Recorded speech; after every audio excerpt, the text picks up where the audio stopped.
Then, the peasants themselves, often on their own initiative, offered resistance to British rule. In the light of the above, explain the causes and consequences of Rangpur Rebellion. So, peasant movement, as you must have seen in 2023, there were 2 to 3 questions from this area. So, I would like all of you to please prepare these topics very religiously, and I hope that is going to help you in the final exam. Even in the introduction, the oppressive rule of the British government since the occupation of Plassey has caused discontent among the masses.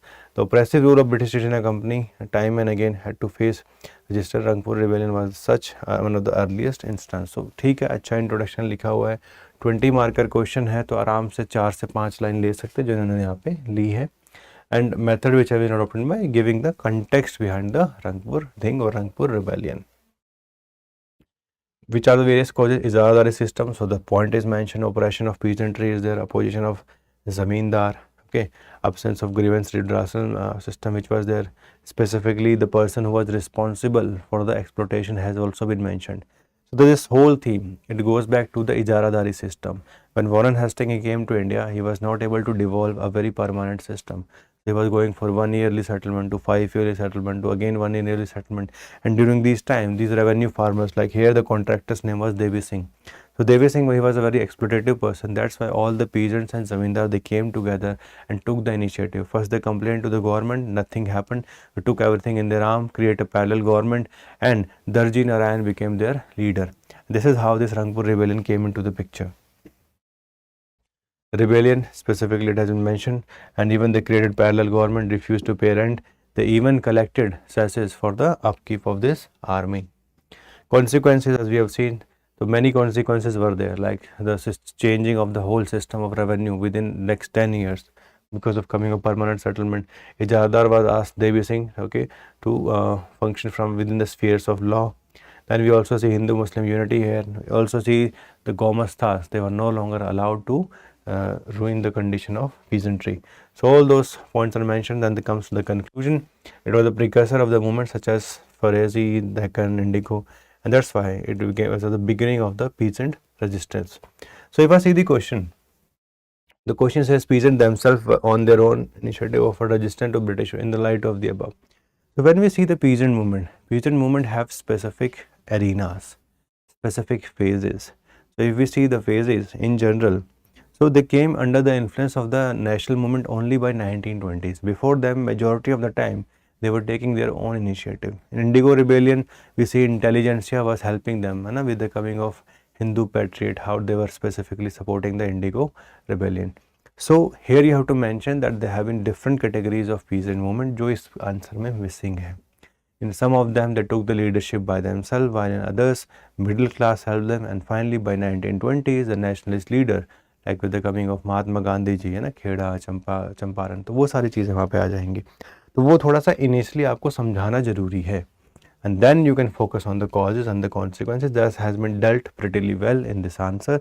But the first statement, in the light of the above, तो character of peasant movement समझाना है, and that has not been explain. सिर्फ introduction में थोड़ी सी बात की है, बाकी नहीं किया उसके बारे में. तो I would want that in this answer, so you can improve it by that, but still the toppers are getting relatively on the right side. Hi, so welcome to Prep Career. Today I am going to discuss about a program which can help you in improving your answer writing skills.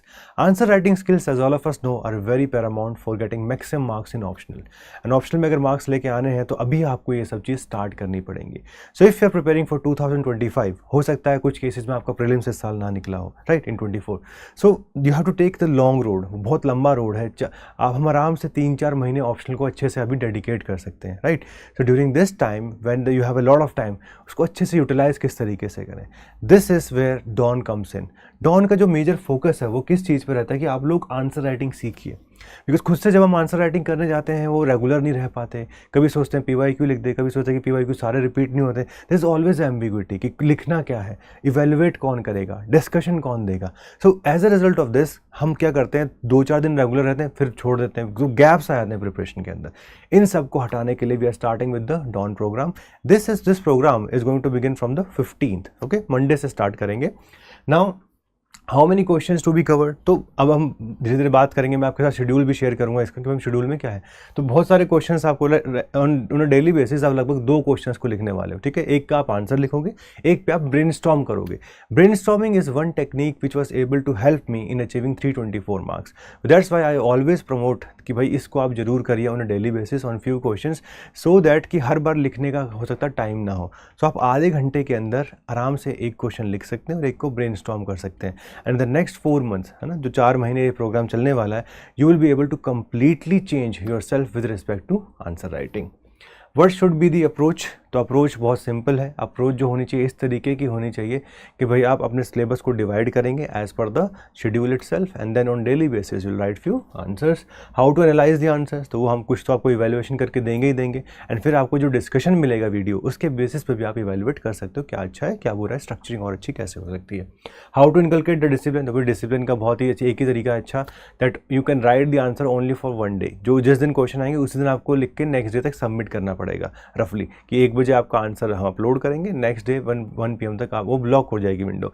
और discipline इसी तरीके से आ सकता है। Otherwise what will happen, always there will be large number of pending ones, ठीक है। तो आप पेंडिंग में हमें कभी नहीं जाना है, फोकस रहना चाहिए देखो अपस्किल पे, कि हम अपने आप को अपस्किल करें, right. This is not a program for दो स्टूडेंट उन्होंने कभी हिस्ट्री ऑप्शनल पढ़ा ही नहीं है। जो पढ़ चुके हैं, एक लेवल का नोट क्रिएशन कर चुके हैं, हो सकता है स्मॉल नोट्स ना हो, एटलीस्ट हैंडआउट्स हैं, तो उनको आप स्मॉल में नोट्स में कन्वर्ट करें एंड PYQs को सॉल्व करें। This is about upskilling, practice होनी चाहिए डेली बेसिस पे। देन मेंटरशिप मिलेगी आपको, है ना, you get mentorship from me also, from other faculties also who are associated with us for the history optional. Then also the coverage going to be massive, पूरा syllabus को ही हम cover करेंगे।